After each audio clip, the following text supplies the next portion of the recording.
am really concerned for, well, because of this hypertension thing and the new parameters. Yeah. You know how they keep changing it? Yes. All of these people. So when they do this, it just means billions of dollars more for the pharmaceutical industry. That's exactly the why, the how, that's the whole reason, is so that they can sell drugs. Yeah, and people think, oh, they're looking out for me. Right. Oh my God. So Yeah. I just was looking up we're getting new specifications, and I was just researching hypertension. Yeah. Do you know 100 years ago, let me read this to you, what I found. So now it's like, I don't know, if you're higher than 120 over 80, we're not doctors, and these are just opinions, but Yeah. that's too high. That's Crazy. Yeah. that's bullshit. So It's hard to be that every time. I mean, a lot your depends blood on pressure is age. different depending on the time of day, what day it is, what you've been doing. I mean, there's so much to it. And they're scaring people and saying Yeah. you're going to have a stroke, you're going to have a heart attack, you're at great risk of. Yeah. I think everybody's different. So FDR had blood pressure. Let me see if I can just find this for you. Oh, yeah. Of like 300. No, yeah, something like that. So the 200. excess mortality rate associated with elevated blood pressure has been recognized for nearly 100 years, beginning with the quantified risk reporting from actuaries in the 1920s. Now listen to this. In the current era, intensive pharmacological treatment of hypertension, there is considerably less awareness of the extreme blood pressures that were prevalent in the past, such as the values of Franklin Roosevelt, FDR. Our president. Yeah. Now, he died of a massive aneurysm because it did get too high. And we're not telling people not to go to your doctor, but I would suggest going to a holistic doctor and finding other remedies. Progressing from 162 over 98 at age 54. Which now they would say, you can't be walking around with You blood can't pressure walk. like that. That's in 1938 to 300 over 190 in 1945. And that'll kill you. See, that sounds really high to me, but so does cholesterol of 300, which is actually good for you, even though we've been lied to forever. Yeah, so it's just crazy. They just keep coming up with new parameters for all of these drugs that they've been making billions of dollars off of for decades, Yep. right? And they keep saying, oh, well, now you need statins if you have this much cholesterol. Now you need high blood pressure if you have this blood pressure. It's ridiculous. Well, statins are for cholesterol, but every time they change the parameters, it's just for billions of dollars. Yeah. It is not to make these people healthy. Yep. And look, so it's like they create a problem, but they've got something to fix it right here. And the other day, when my pressure was high, it was a little bit high. And you're always telling me, don't worry about it. It's not. It's different all the time. What did you tell me when I said my pressure was a little high? Oh, take a beet chew. Beet chews, because I have these beet chews in the closet. Yeah. I took the beet chews. Will lower your blood pressure. And my blood pressure came down dramatically. Yes. And who said they couldn't have beets? Gary, your dad. Yeah. Couldn't have beets. Why? Because his blood pressure was too low. So if he was in the hospital. This was before he died. Recently, this was very recently. And what happened? He went in for something. You can't talk about it right now. Well, what did he go in for that he couldn't have beets? Well, he had really low blood pressure. Yeah, he was doing some procedure, and they said, "Don't eat beets because your pressure will go too low." Well, they wouldn't let me give him beet juice. Yeah. Because so people, think about that. If you're not allowed to have beet juice when your pressure is low. Then why do the doctors say, don't give you beet juice because your pressure's too low? Yeah. So why do you have to take a dangerous medication? They had me on, what was that stuff? Lisinopril. Yeah. And they kept wanting me to take it, and they made it free for you, remember? Yeah. And I said, something is wrong with this picture. Yeah. Why is the Publix pharmacy giving me this for free, and I didn't want to take it, and I stopped taking it. And look at this. This is a little bit embarrassing, but look at this. Piles of supplements. What do we take? What kind of pharmaceuticals do we take? None. You're going to be 60 in July, and I'm 62.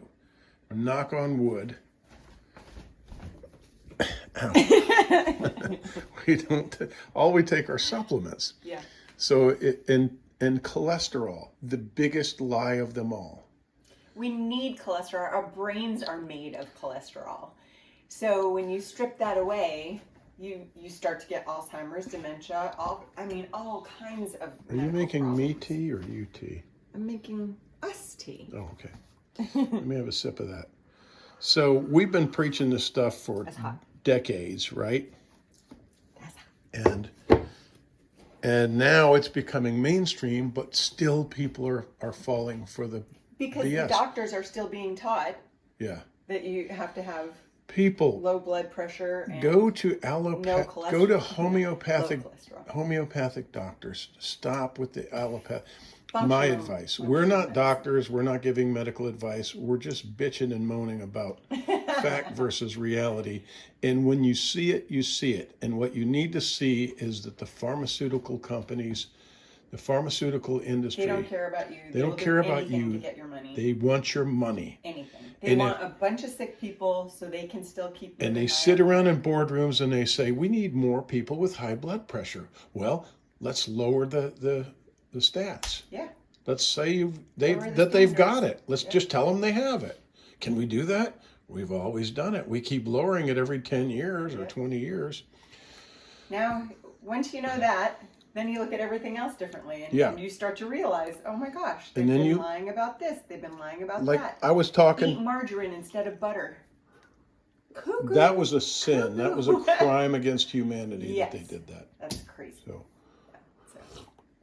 I was talking to our son about ivermectin. Like they have a puppy. They've had the puppy for a while. And everybody's convinced that they have to buy this expensive heartworm medication. Oh, yeah. For $80, you get a little box of pills. The 6 treatments, right? For I've never bought $84 or something.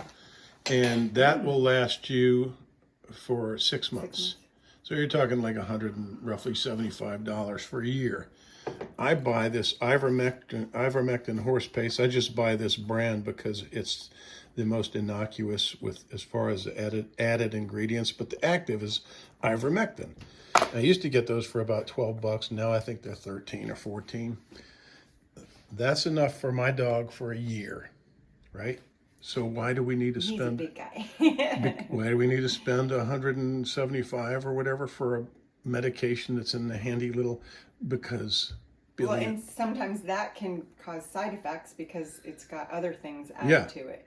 Yeah, and if you look online and you're researching giving ivermectin to your dog, horse paste, they'll say even AI. You're going to kill your dog. You're going to kill your dog. It's deadly. It's the same thing as HeartGuard. Yeah. Only it's much, much, much, much, much cheaper. And yes, if you give your dog a whole tube of this, you'll injure your dog because that's meant for horses. Don't give your dog a whole package of HeartGuard. Same thing. Don't give your dog a whole package of ivermectin. There is dosing instructions. It's a 1 point, just that heartworm medication is a $1.43 billion industry. This is something we need to talk about for another video. Yeah. But I'm just pissed.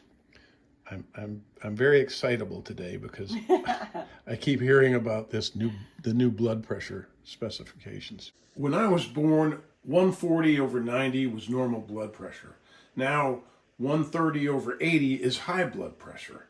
As for cholesterol, you yourself are always arguing that we need cholesterol, HDL and LDL. Or both types of cholesterol are very important to most body functions. People don't understand what the problem is and why they say, well, you have to have cholesterol lowering medications because cholesterol clogs up your arteries.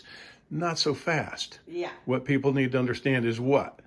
is that when you eat seed oils, your body, it creates inflammation and damage, and then your body sends cholesterol to heal that. So then it builds up, and it's like scar tissue that builds up. So then it can clog your arteries. But if you're not eating the seed oils, Exactly. which all of our processed foods are full of seed oils. So the doctor, right then and there, what we've described is the doctor is a sales rep. It may not be his own fault. He may just be conditioned and brainwashed, and that's what he's taught. Yeah. But instead of telling you, okay, Jennifer, I need you to stop eating seed oil because you have a buildup of cholesterol in your blood vessels or in your arteries. And that's why, is because of these seed oils and things that are causing inflammation, and you'll be fine. Yeah. We need to correct your diet. Nope. Quick, easy. easy. Take this drug. Spend the money and you'll be fine. Yep. And then you'll have Alzheimer's in 10 years. That and probably some other side effects. Yeah. Because it's real. Everything that happens in your brain needs cholesterol, right? Yes. Yeah. So people, educate yourself, right? Go for coconut oil, avocado oil, just get rid of the seed oils. That's what we do. Yeah. That's why we have so much crap everywhere. And look, what is this? What is this right here? This is hydrogen peroxide. And some of this stuff is very dangerous. You have to know how to use it. That's 35% hydrogen peroxide. Is olive oil. And guess what I did the other day? Good olive oil. I started to get a cold, didn't I? Oh, yeah. And I was sneezing like crazy. And I dilute that hydrogen peroxide to a very, very, this is only drops. 0.1%. In a bottle of water with just a few drops of that 35%. I spray that in my sinuses, and the cold is gone instantly. Yay. You just have to know, I'm not telling you to do it. I'm not a doctor. No. I'm a researcher, right? In the final analysis, it is this. Your body is not stupid. It is not poorly designed. It is beyond genius in its mechanisms. It is beyond art in its beauty, inside and out. You just have to understand that. It's not your body that's failing, it's you that's failing your body. It's what you're putting into it and what you're not putting into it. It's the exercise that you're not getting. Do what you can. If you're in a wheelchair, push your wheelchair around. If you can walk, walk around. If you can run, run around. If you can lift heavy things, lift heavy things. If you can climb, climb. If you can swim, swim, and so on. Just do things. Get out and get healthy and eat the right food. And your doctor's not going to tell you. They're not serving you.